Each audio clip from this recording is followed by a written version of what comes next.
ஸ்ரீ சிவசங்கரா தேவனே, ஸ்ரீ சிவசங்கரா தேவனே. Shankaram Sivashankaram. Question from Govindan sir. 3 அடி நிலம் கேட்ட வாமனனுக்கு தனது குருவான சுக்ராச்சாரியார் அறிவுரையையும் மீறி தானம் கொடுத்தவன் பலி சக்கரவர்த்தி. கவச குண்டலங்களை சூழ்ச்சியால் கவர வந்திருப்பது சாக்ஷாத் பகவான் கிருஷ்ணர்தான்.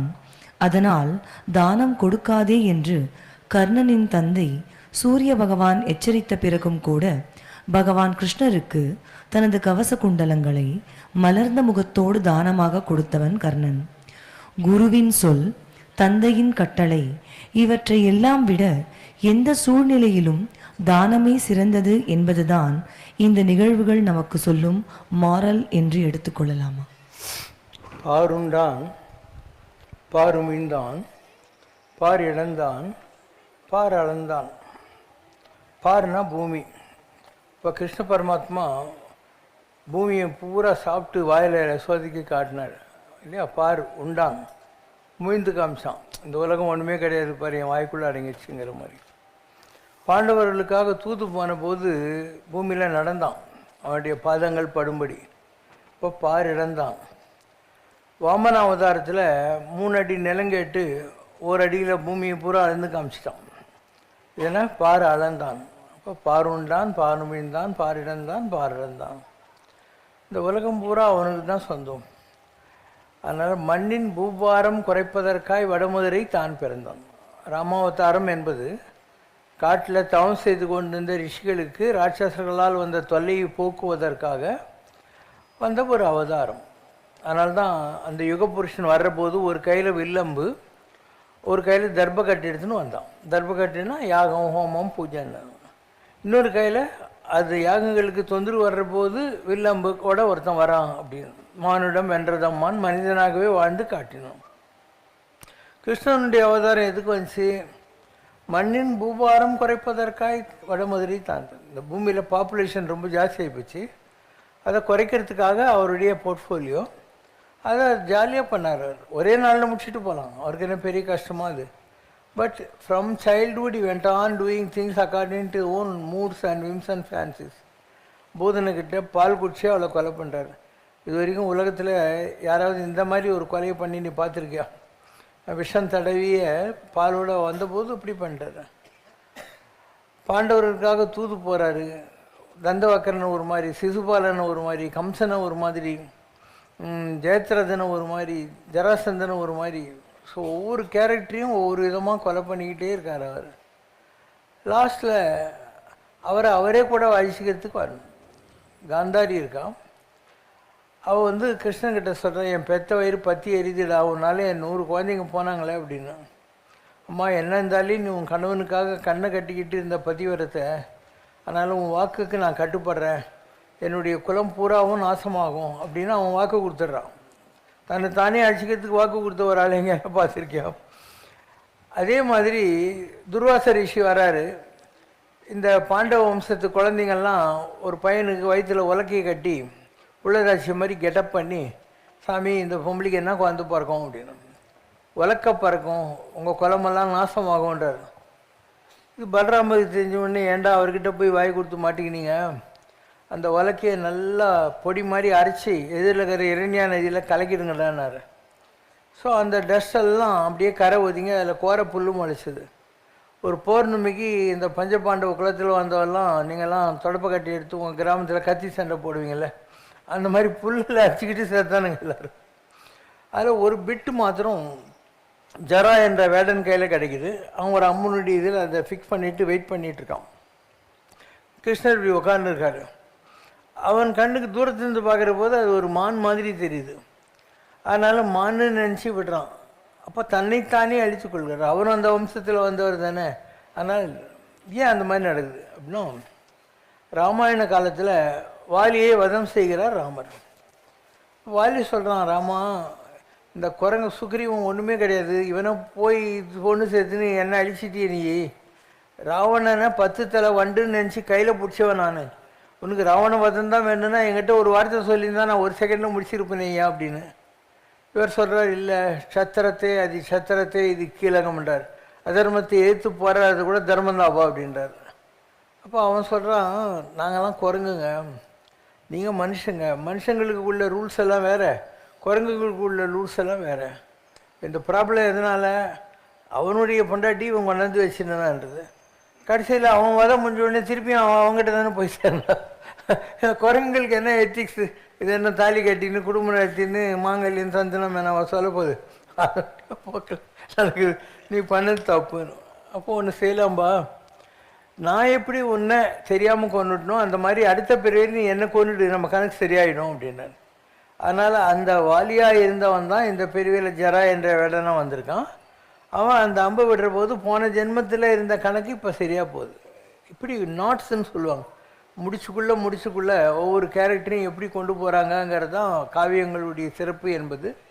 அதனால் கிருஷ்ணர் எந்த தப்பையும் பண்ணவே இல்லை. ஒரு வகையில் பார்த்தா அவர் மோஸ்ட் வில்லன் மாதிரி தெரிவார்.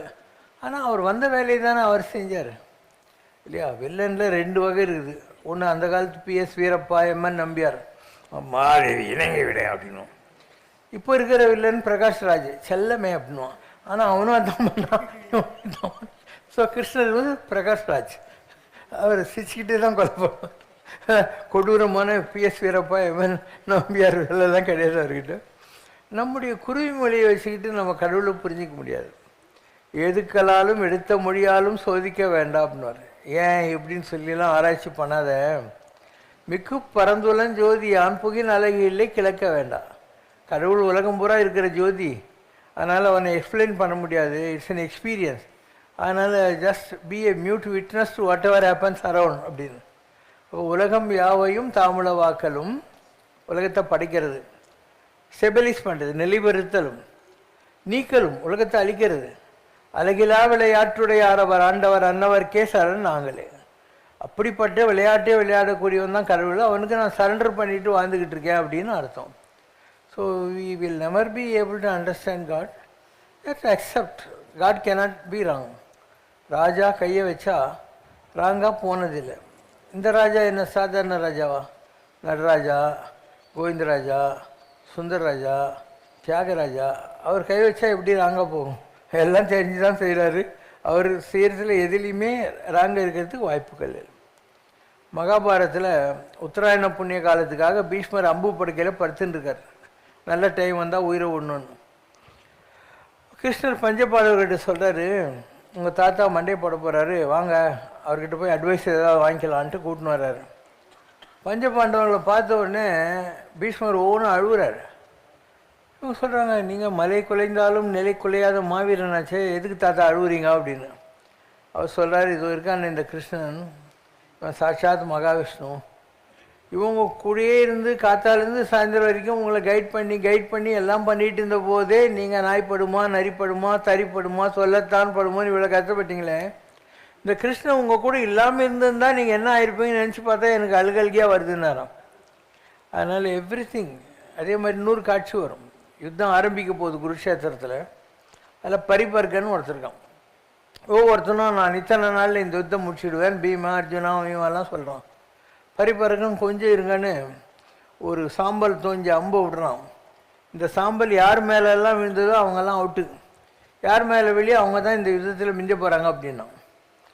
எல்லார் மேலேயும் வந்து போச்சு. கொஞ்சம் பேர் தான். யார் மிஞ்சது? அஸ்வத்தாமன் மிஞ்சினா அந்த மாதிரி கொஞ்சம் பேர் தானே. அப்போ சொல்கிறான், இவங்களை தவிர எல்லோரும் போச்சு. கிருஷ்ணர் சொல்கிறாரு, இவன் கழுத்தை வெட்டுன்றாரு.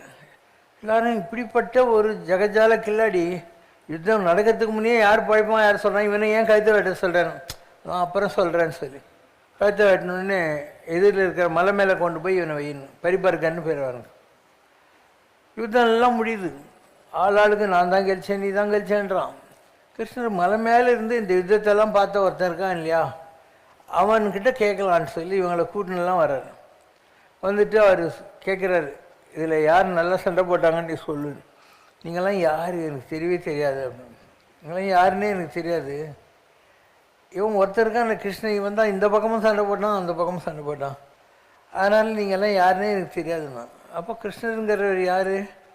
ஒரு பொழுது போகாத பணக்காரன், ஒரு ஆள் இன்டெலிஜென்ஸ் சொல்ல இருந்தால் அவனுக்கு பார்ட்னர் கிடைக்கலன்னா சீட்டு கட்டில் 2 பக்கம் அவனே 13 கார்டு போட்டு இந்த இதில் ஒரு கார்டு அதில் ஒரு கார்டு எடுத்து விளையாடுவான்.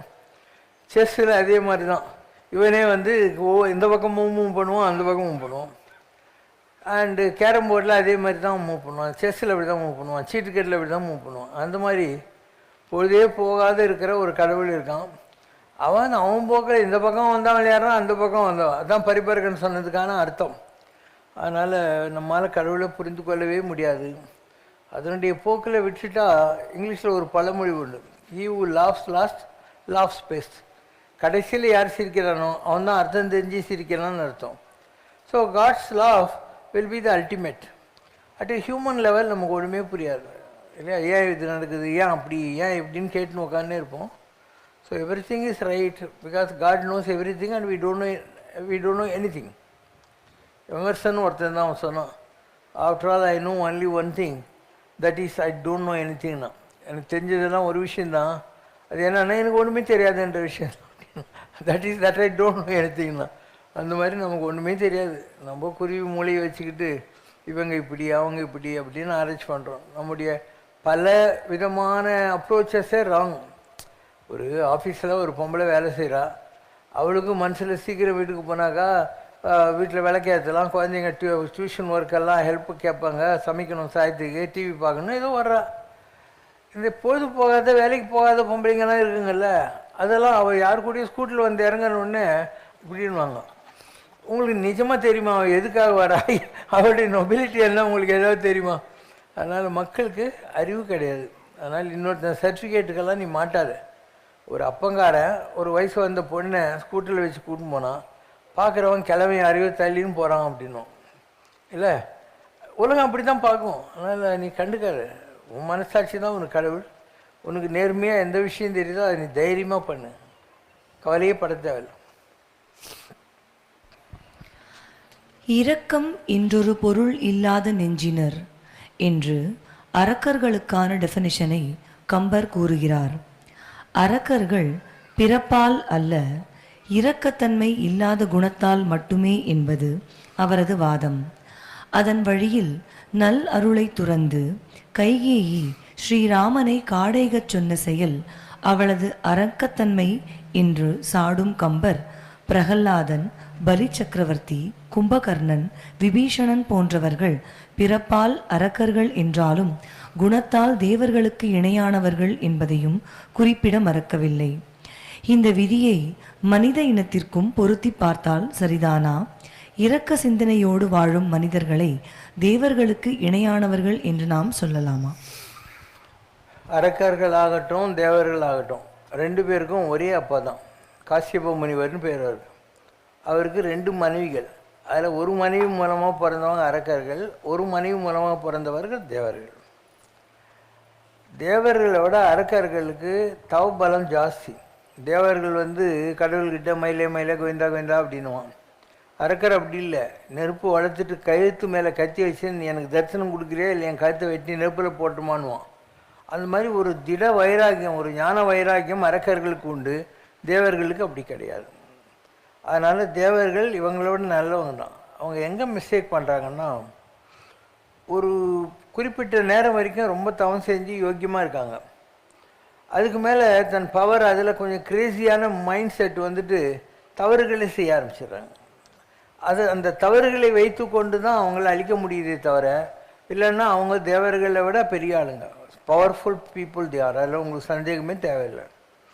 நீங்கள் எப்போ வேணால் பாருங்கள், அசுரர்களும் தேவர்களும் பார்க்கடலை கடைகிறாங்க.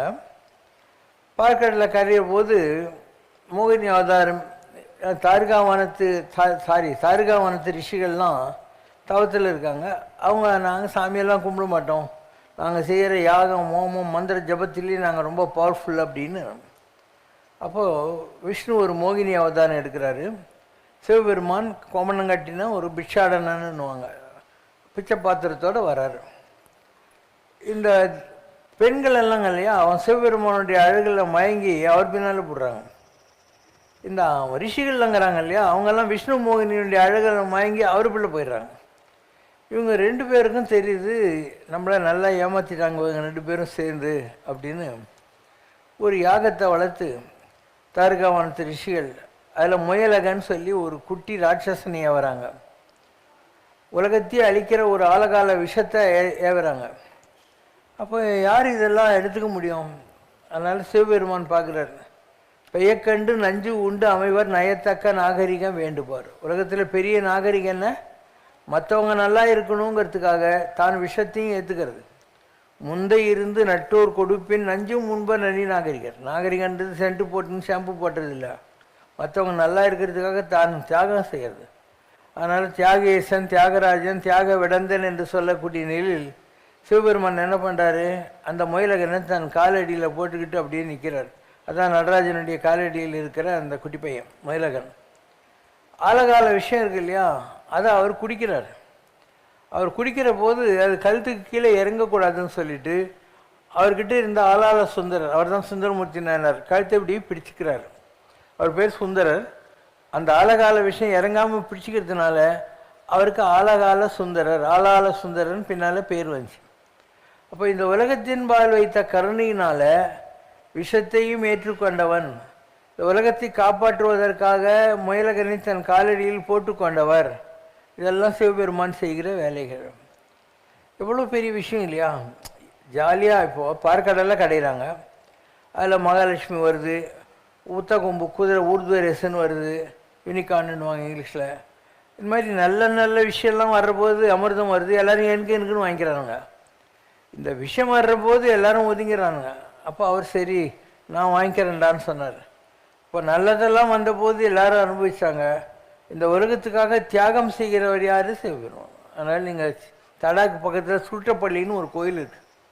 அந்த கோயிலில் சிவபெருமான் விஷம் குடித்து மயக்கத்தில் இருக்கிறதுனால அப்படியே படுத்த கோலத்தில் இருப்பார். சுற்றப்பள்ளி நீங்கள் போய் பார்க்கலாம். பழைய காலத்து கோயில், நல்ல கோயில். பெரியபாளையெல்லாம் போகிறீங்க இல்லையா, அந்த ரூட்டில் தான் இருக்குது சுற்றப்பள்ளி, நல்ல கோயில்.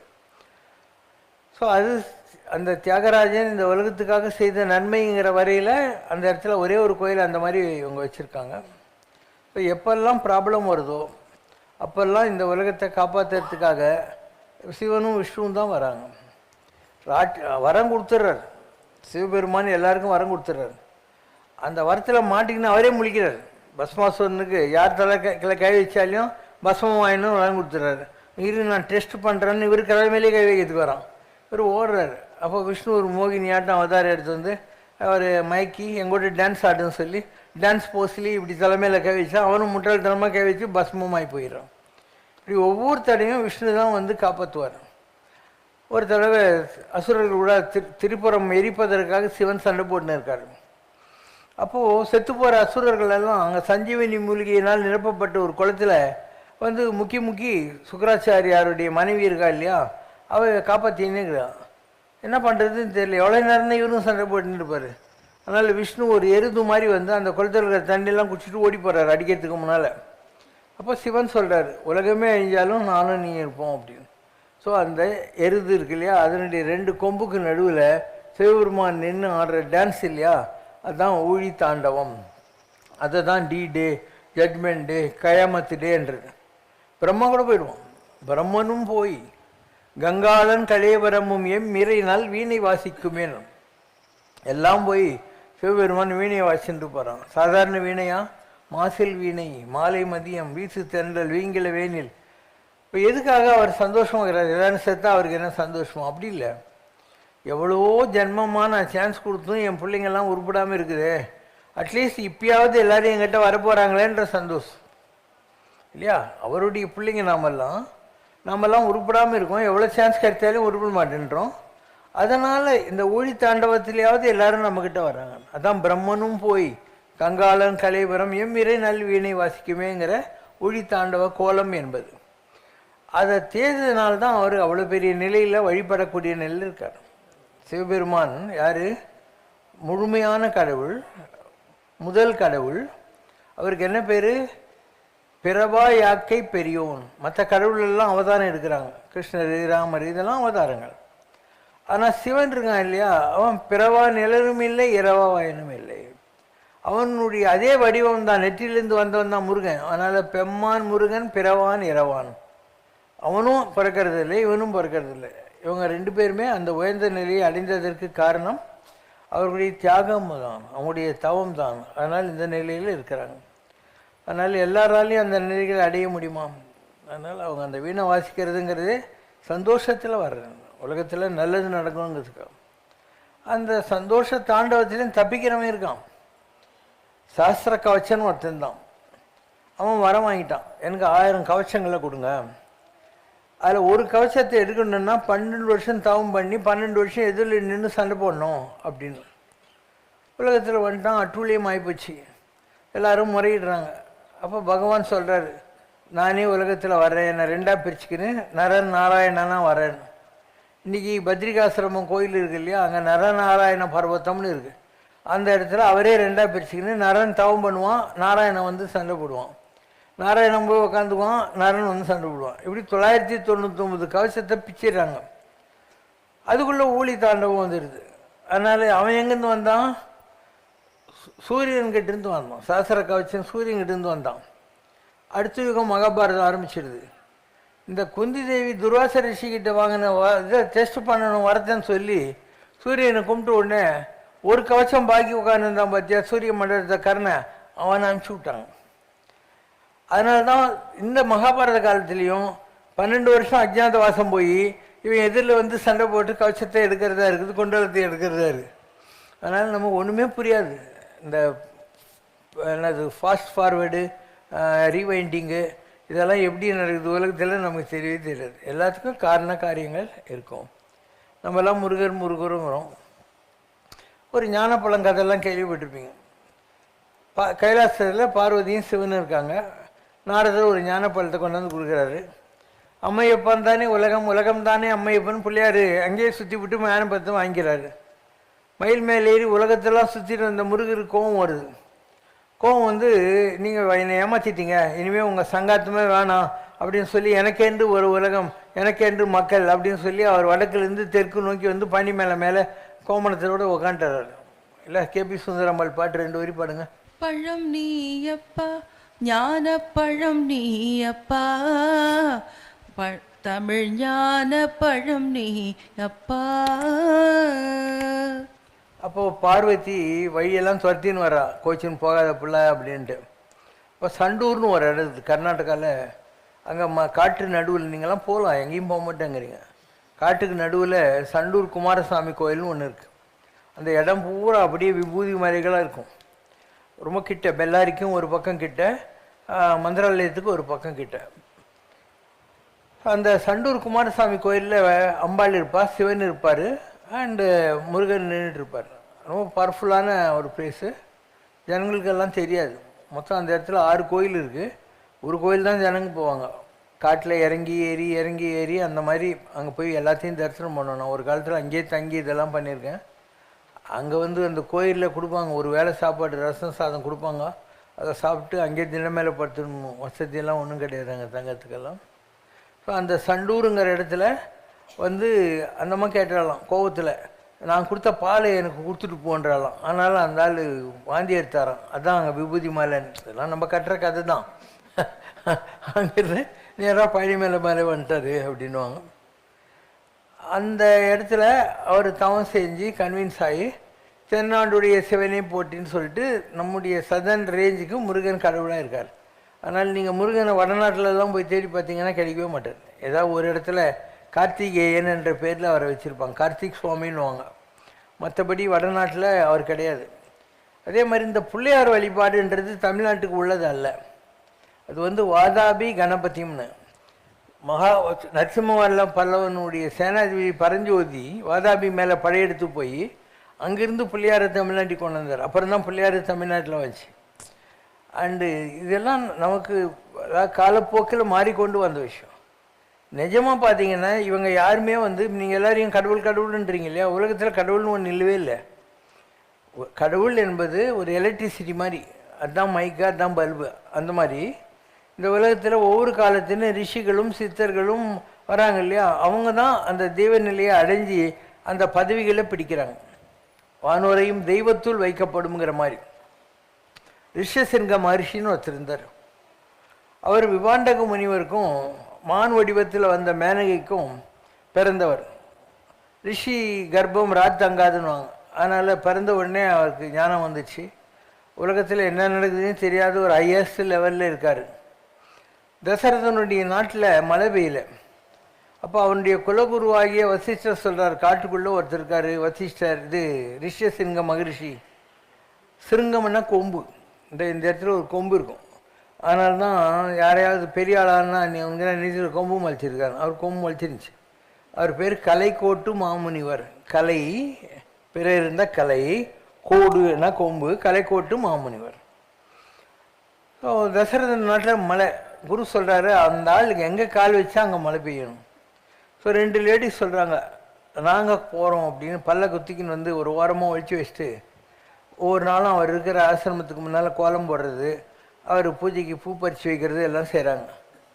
அவர் ஒரு நாள், நீங்கள் யார், நான் சாப்பாடெல்லாம் கொடுக்க மாட்டேன் வாங்க அப்படின்ட்டு இவங்க 2 பேர் போய் நிற்கிறாங்க. என்ன வேணுன்றார். எங்கள் நாட்டில் மழை இல்லை, நீங்கள் வரணும்னு பல்ல கொண்டாந்துக்கிறோம். ஏறி உட்காந்துக்கிறாரு. அவர் தசரதனுடைய நாட்டுக்குள்ளே வர்றதுக்கு முன்னாடியே மழை பெய்ய ஆரம்பிச்சிடுது. உடனே வைஷ்ணர் சொல்கிறார், அவர் வந்துட்டார், இல்லைன்னா பஞ்ச காலத்தில் இப்படி மழை பெய்யறதுக்கு வாய்ப்பே கிடையாது அப்படின்னு. இப்போ தசரதன் என்ன பண்ணுறான், தன்னுடைய ஒரே ஒரு பொண்ணு, தசரதனுக்கு பின்னால் தான் ராமலட்சும பரத சத்ருங்க வந்தாங்க. அவனுக்கு ஒரே ஒரு பொண்ணு இருந்தா. அந்த பொண்ணு பேர் சாந்தா. அந்த சாந்தாவை கல்யாணம் பண்ணி வைக்கிறார். கல்யாணம் பண்ணி வச்சுட்டு இன்னைக்கு கூட நீங்கள் போகலாம். சிருங்கேரியில் 4 கிலோமீட்டர் போனீங்கன்னா அங்கே கிகேனா குக்கிராமம்னு அர்த்தம். ஃபுல் அகர்காரம். எல்லார் வீட்லேயும் வேதம் படிச்சுன்னு அப்படியே இருப்பாங்க. ரொம்ப ஸ்மாலஸ்ட்டு பிளேஸ். அந்த கிகேயில் ஒரு கோயில் இருக்குது. அதில் ஒரு சிவலிங்கம் இருக்கும். சிவலிங்கத்துக்கு பக்கத்து சந்நிதியில் சாந்தா இருப்பாங்க, இன்னொரு பக்கத்தில் பார்வதி இருப்பாங்க. சிவலிங்கத்தில் பாதி சிவன் பாதி இவர். அப்போ அவருக்கு சொல்கிறாங்க, எல்லா இடத்துலையும் சிவனில் பாதி பார்வதி, இந்த இடத்துல நீ தவம் பண்ணி. ஏன்னா அவருடைய குரு யார், நரசிம்மர். ரிஷசிருங்கருடைய குரு நரசிம்மர். அவர் சொல்கிறார், இந்த இடத்துல நீ பாதி உடம்பு வாங்கிக்கோனார். அதனால் உலகத்தில் அந்த ஒரு இடத்துல தான் பாதி நரசிம்மர் பாதி ரிஷசிருங்கர். ஒரு பக்கம் மந்திரம் சொல்கிற போது சாந்தா சமேதாய ரிஷசிருங்காய தேன் மகா அப்படின்னு மந்திரம் சொல்லுவாங்க. அதுக்கு மலை மேலே போனேனாக்கா ரத்த வாடடிக்கும். இன்றைக்கும் அந்த இரண்ய ரத்தத்தை குடிச்சிட்டு சாமி அங்கே சுற்றின்னு இருக்காருன்னு வருஷத்துக்கு ஒரு நாள் சிருங்கேரி மடாதிபதிங்க அங்கே போய் பூஜை பண்ணிட்டு படைச்சிட்டு கீழே இறங்கிடுவாங்க. இப்படி பல விஷயங்கள் அங்கே இருக்கு. அவர் ஏன் சிருங்கேரியை தேர்ந்தெடுத்தார் அப்படின்னா, ஒரு நிறை கர்ப்பிணியான யார், ஆதிசங்கரர் சிருங்கேரி ஏன் தேர்ந்தெடுத்தார். ஒரு நிறை கர்ப்பிணியான தவக்கலை டெலிவரி பண்ண போகுது. அதுக்கு ஒரு பாம்பு கொடை பிடிக்குது. தவக்கலை சாப்பிட வேண்டிய பாம்பு ஏன் கொடை பிடிக்குது அப்படின்ற போது அவங்க சொல்கிறாங்க, இது கலைக்கோட்டு மாமுனிவர் ரிஷசிருங்க மரிஷியோட இடம், அதனால் இந்த தர்மம் இங்கே இருக்குது அப்படின்னு. இப்போ என்னுடைய மடத்தை நான் இங்கே தான் ஆரம்பிப்பேன்னு சொல்லி முதல் மடத்தை சிருங்கேரியில் ஆதிசங்கர் ஆரம்பிச்சுக்கு இதுதான் காரணம். ஸோ சிருங்ககிரி அப்படின்னா கும்பம் வலிச்ச ரிஷசிருங்கருடைய கிரி, சிருங்ககிரி அப்படின்னு அந்த இடத்துக்கு பேர். ஒரு பக்கம் ஆறு, ஒரு பக்கம் மடாதிபதிகள்லாம் இருக்கிற இடம். அந்த மாதிரி அங்கே நீங்கள் சிருங்கேரிக்கு போனீங்கன்னா போகணும், நல்ல இடம். அதெல்லாம் ஒரு ப்ளசண்ட்டாக இருக்கும். நீங்கள் கர்நாடகாவில் மிஸ் பண்ணாத பார்க்க வேண்டிய பல இடங்களில் கொல்லூர் மூகாம்பிகை ஒன்று, சிருங்கேரி ஒன்று, தர்மஸ்தலா ஒன்று, அதுக்கப்புறம் சுப்பிரமணியா, கிகே சுப்பிரமணியான்னு சொல்லுவாங்க, அது கோகர்ணம். இந்த மாதிரி ஒரு 5-6 இடம் இருக்குது. கட்டாயம் நீங்கள் பார்க்க வேண்டிய இடங்கள். எங்கே போகிறீங்க நீங்கள்லாம்? எங்கேயுமே போகிறதில்ல. அப்படியே குண்டு செட்டில் குதிரை ஓட்டின்னு உட்காந்துக்கிறீங்க. இப்போ கர்நாடகா டூரிசம் கூட வந்து இதுக்கெல்லாம் அரேஞ்ச்மெண்ட் பண்ணிட்டான். ஆந்திரா டூரிஸ்ட்டில் பண்ணிட்டான், தமிழ்நாடு டூரிஸ்ட்டில் பண்ணிட்டான். அவங்களே கூட்டின்னு போய் அவங்க ரூமில் தங்க வச்சு அவங்களே கொண்டு வந்து விட்டுறானுங்க. ஜாஸ்தி கூட பணம் ஆகாது. மொத்தமே கர்நாடகா டூரிஸ்ட்டில் இந்த 5 கோயில் 6 கோயிலுக்கு 3800 ரூபாய் தான் வாங்குகிறான். ஆனால் பெங்களூர் டு பெங்களூர் நீங்கள் அங்கெல்லாம் போனால் இதெல்லாம் பார்க்கலாம். கர்நாடகா ரொம்ப நல்ல இடம். நல்லா காடு, எங்கே போனாலையும் ஃபுல்லாக மலை, தண்ணி, ஆறு எல்லாம் புண்ணிய பூமி. நம்ம ஊர் மாதிரி தண்ணிக்கு கஷ்டப்பட்டுட்டு இப்படிலாம் இருக்கிற இது கிடையாது. நாங்கள் புண்ணிய பூமி. அந்தளவுக்கு தானம்லாம் தவணும்.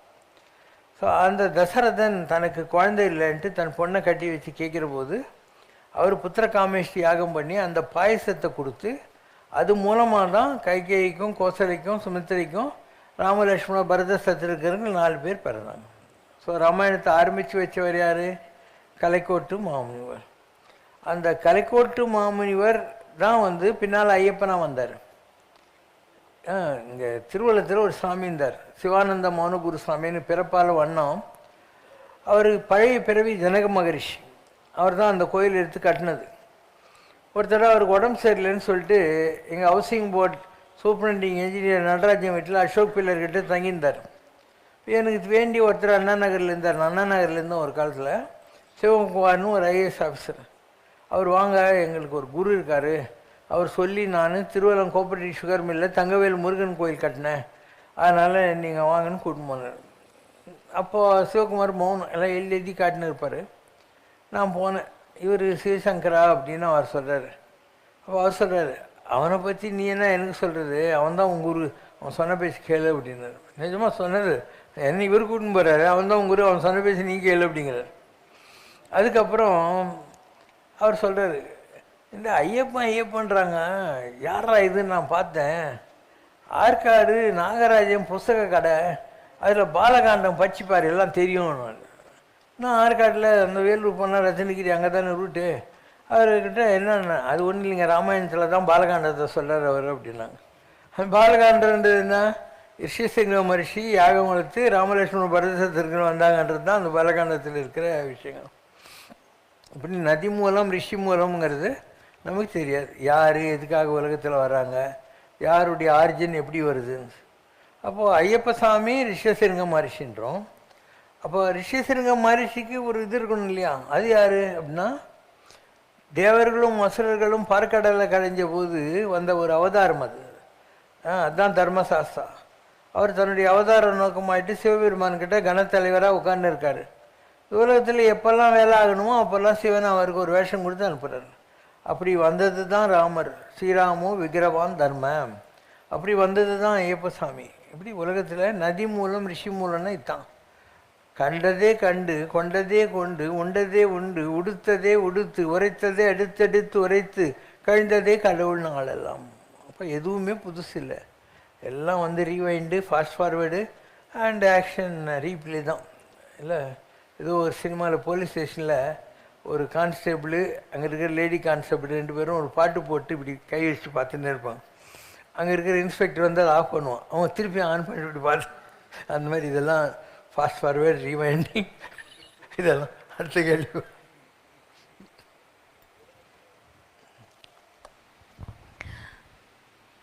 யமதர்மன் என்ற பெயரை சொன்னாலே மக்களிடத்தில் ஒரு விதமான பீதியும் பயமும் தான் தென்படுகிறது.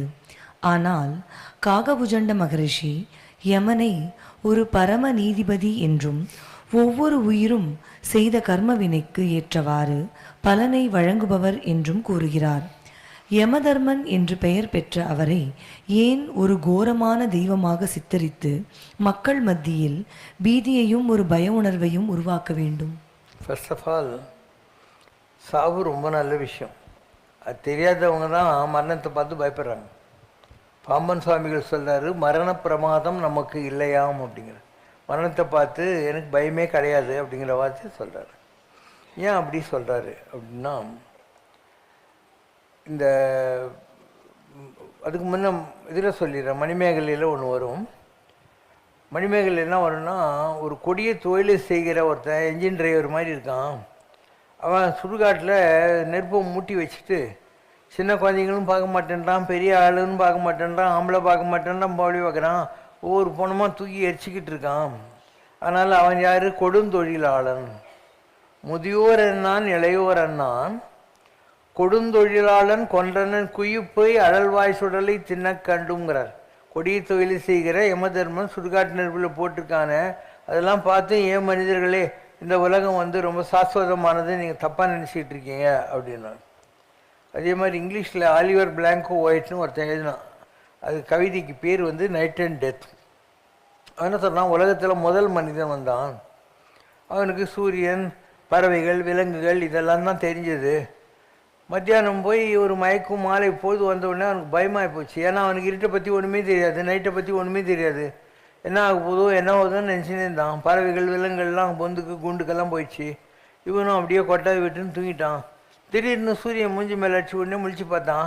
ஆஹா, நான் பயந்து நின்ற நைட்டு எவ்வளோ நல்லா இருக்குது, ரொம்ப குழுன்னு இருக்குது, நல்லா தூக்கம் வருது, ரெஸ்ட்டு கிடைக்குது, உலகம் பூரா அமைதியில் இருக்குது அப்படின்னு சொல்லிட்டு if light can thus deceive wherefore not life no.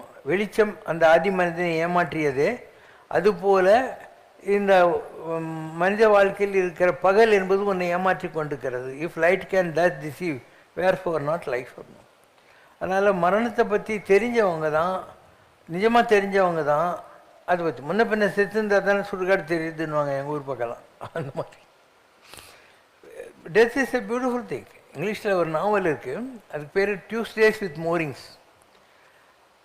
மோரிங்னு ஒரு ஆள் விளம்பரம் கொடுப்பார். எனக்கு 84 வயசாகிடுச்சு, நான் சாகத்துக்கு முன்னே என்னுடைய வாழ்க்கையினுடைய அனுபவங்களெல்லாம் ஷேர் பண்ண விரும்புகிறேன், யாரானா வாங்கன்ட்டு. ஒரு ஆள் போவான், சார் நீங்கள் டீச்சராக இருந்தபோது நான் உங்கள்கிட்ட ஸ்டூடெண்ட்டாக இருந்தேன், அதனால் நான் இப்போ ரேடியோவில் வேலை செய்கிறேன், உங்கள் லைஃபோட எக்ஸ்பீரியன்ஸ் எனக்கு வேணும் அப்படின்னு. Okay man, come to me on every Tuesday, I will share my experiences அப்படிங்கிற. இவன் முதல் டியூஸ்டே அன்றைக்கி போவான். போன உடனே அந்த ஜன்னல் இல்லை, அங்கே போய் பார்த்துட்டு வா என்ன தெரியுதுன்னு. அவன் நீல நீல ஆகாசம், குருவி, காக்கா, தண்ணி, பறவைகள் எல்லாம் தெரியுது சார், பச்சை பச்சையில் புல்வெளியெல்லாம் இருக்குது சார். நான் உன்னை பாருன்னு சொல்கிறது வரைக்கும் இதெல்லாம் நீ பார்த்தியா? நான் சாக போகிறேன்னு டெஃபினட்டாக தெரியுது, அதனால் ஜன்னலை திறந்து வச்சுட்டு நான் சோஃபா போட்டுன்னு இதெல்லாம் என்ஜாய் பண்ணிகிட்ருக்கேன். அதனால் my lesson number 1 is the best way to live is to know that I will tie. நான் கட்டாயம் சாக போகிறேன்னு தெரிஞ்சால் தான் நீ சந்தோஷமாக இருக்க முடியும் அப்படின்னு சொல்லு. ஒரு பெரிய ப்ராஃபிட் இருப்பார். அவர் ஒரு நாள் இந்த மாதிரி ஜனங்கிட்டலாம் உட்காந்துக்கிற போது, இந்த வேலை எனக்கு பிடிக்கல, இந்த சாமியார் வேலை, ஐ குவிட் அப்படின்னுவார். உடனே நோ நோ நோ, எங்களுக்கெல்லாம் யார் வழி காட்டுவாங்க அப்படின்னும். அதுக்கு அவர் சொல்லுவார், உனக்கு என் பவர் தானே வேணும், யார் வேணா வாங்க, என் பவர் உங்களுக்கு கொடுத்துட்றேன். I will tell you all about this miracles and things, but I will never tell you that it is a boring ஜாப்னுவார். இது ரொம்ப போர் அடிக்கிற வேலை இந்த சாமியார் வேலை அப்படின்னு சொல்லுவார். அதுக்கப்புறம் ஒரு சின்ன ஃப்ளைட் வாங்கிட்டு அதில் கொஞ்சம் போய் ஏதாவது புல்வெளியில் பார்க் பண்ணுவார்.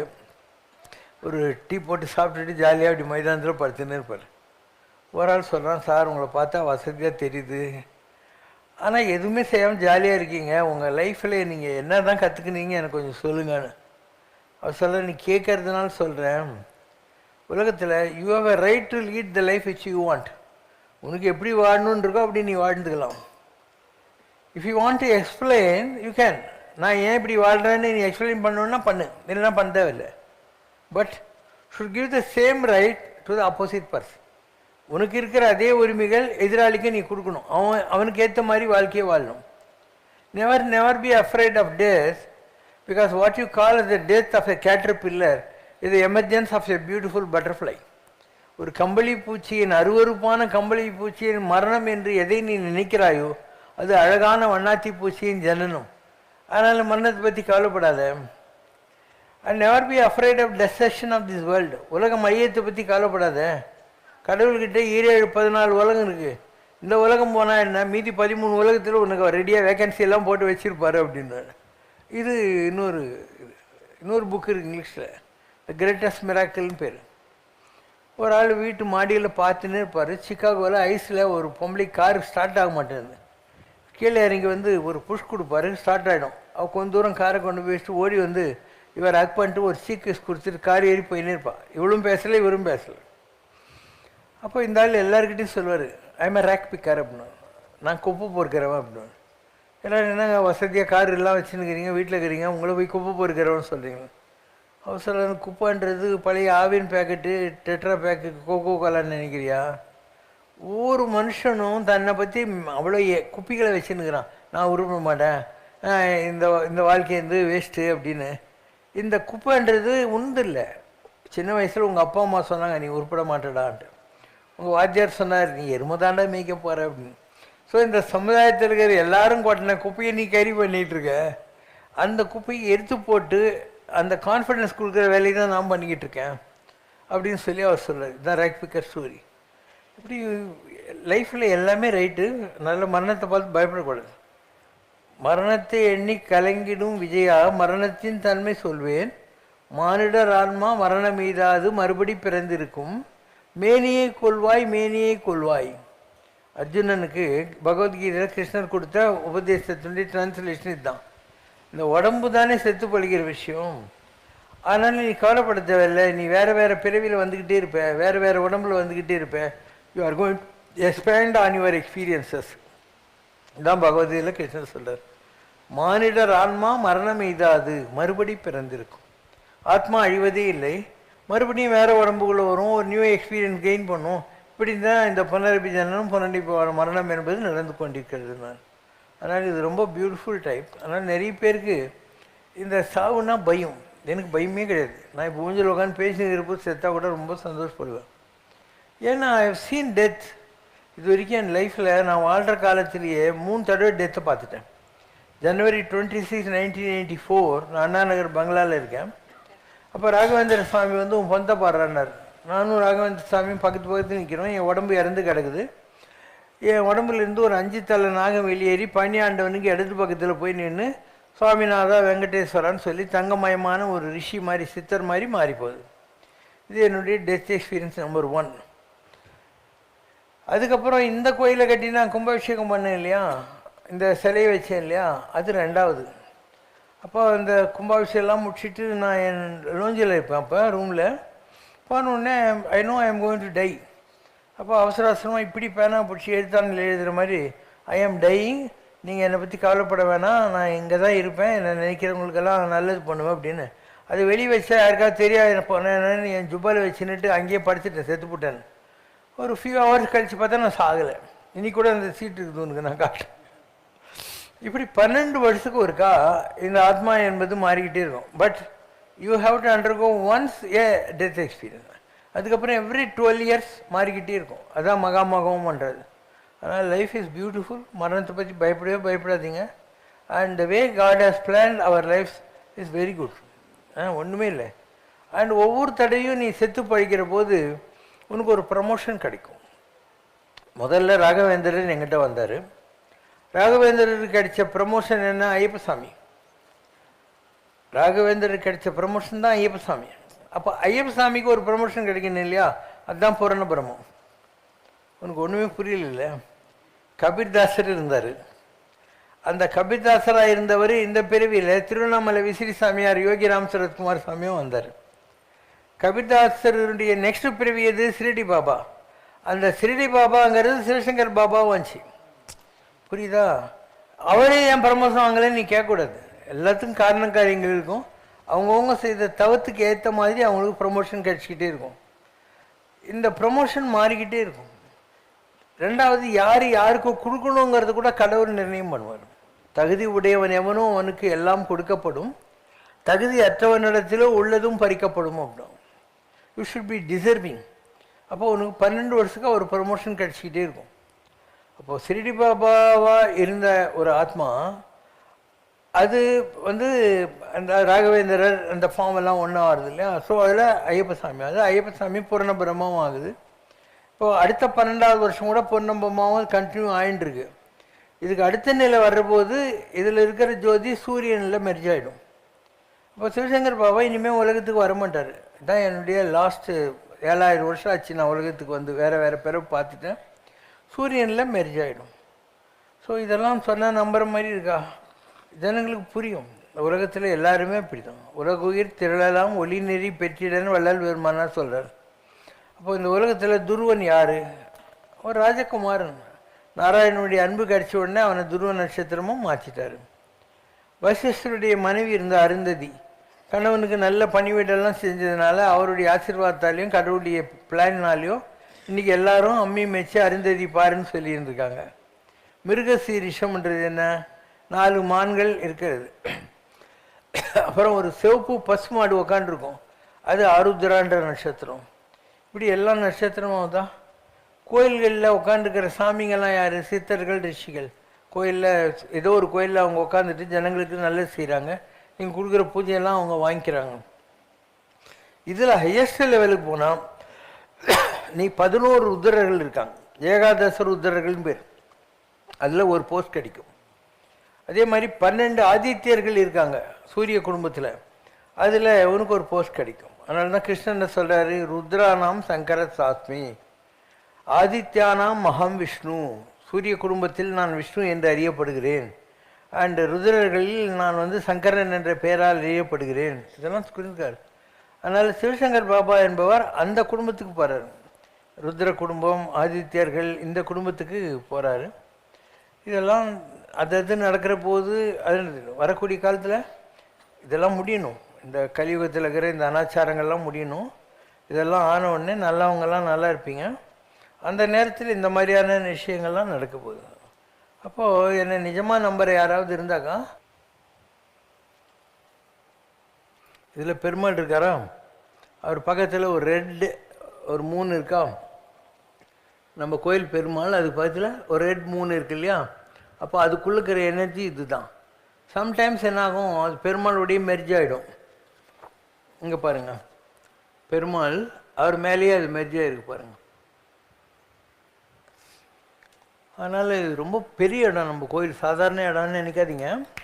வரக்கூடிய காலத்தில் ஜனங்களுக்கு அதனுடைய மகிமை தெரியும். ரொம்ப பெரிய இடம் அது. இங்கே இருக்கிற மாதிரி ஒரு டிவைன், ஒரு ஆர்கானிக் எனர்ஜின்ற இல்லையா, ஒரு உயிர் துடிப்புள்ள ஏரிய ஆற்றல் நீ தேடி தேடி பார்த்தா கூட கிடைக்கிறது ரொம்ப ரேர். இந்த இடத்துல அவ்வளோ பவர் எல்லாம் இருக்குது. வர்றபோது பார்ப்போம். பாடலாமா? என்ன கைமாறு செய்வேன், நான் எப்படி நன்றி சொல்வேன், தன்னை தருவதற்கு பிறந்த தயாளனே சங்கரனே, என்ன கைமாறு செய்வேன், நான் எப்படி நன்றி சொல்வேன், கண்ணே இமை காக்கும் உன் கருணை உயிர் காக்கும், தன்னை தருவதற்கு பிறந்த தயாளனே சங்கரனே, என்ன கைமாறு செய்வேன், நான் எப்படி நன்றி சொல்வேன், உன்னை தவிர ஒரு சொந்தம் உலகில் எனக்கில்லையே, என் உள்ளத்தில் பேசும் குரல் சங்கரா உனதன்றி வேறில்லையே, என்னை தடுத்தாள வந்த இறையே சிவசங்கரா, என் பிறவி பிணி தீர்க்க உன் பதமன்றி மருந்தில்லையே, என்ன கைமாறு செய்வேன், நான் எப்படி நன்றி சொல்வேன், தேடி அடைந்து விட்டேன் இனி தேவை எதுவும் இல்லை, என் நாடி பிடித்து விட்டாய் இனி நாட்டம் எதிலும் இல்லை, கோடீஸ்வரன் தந்த எங்கள் குறையில்லா கோவிந்தனே, என்னை கொள்ளை நீ கொண்ட பின்னே இனி கொடுப்பதற்கெதுவும் இல்லை, என்ன கைமாறு செய்வேன், நான் எப்படி நன்றி சொல்வேன், என்னை தருவதன்றே வேறு எதை உனக்கு தருவேன் சங்கரா, என்ன கைமாறு செய்வேன், நான் எப்படி நன்றி சொல்வேன்.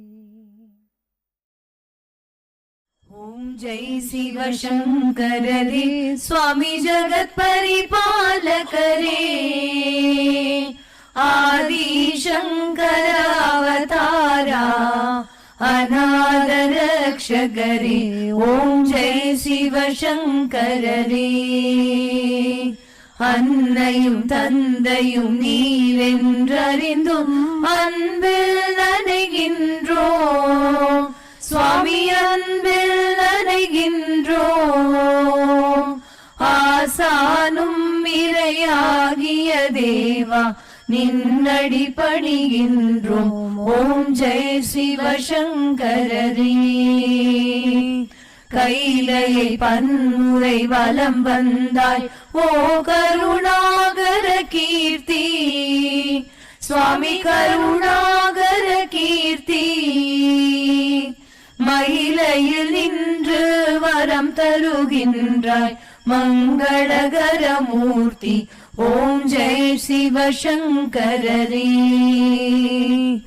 ஆனந்த சாகரம் தனிலம்மை ஆழ்த்தும் அற்புத அருள் ஜோதி சுவாமி அற்புத அருள் ஜோதி ஆரத்தி செய்து பாடி மகிழ்ந்தோம் அருள்வாய் பரஞ்சோதி ஓம் ஜெய் சிவசங்கரரே நாராயண நாராயண ஓம் சத்யநாராயண நாராயண நாராயண ஓம் நாராயண நாராயண ஓம் சத்யநாராயண நாராயண ஓம் சத்யநாராயண நாராயண ஓம் ஓம் ஜெய் சிவசங்கரரே.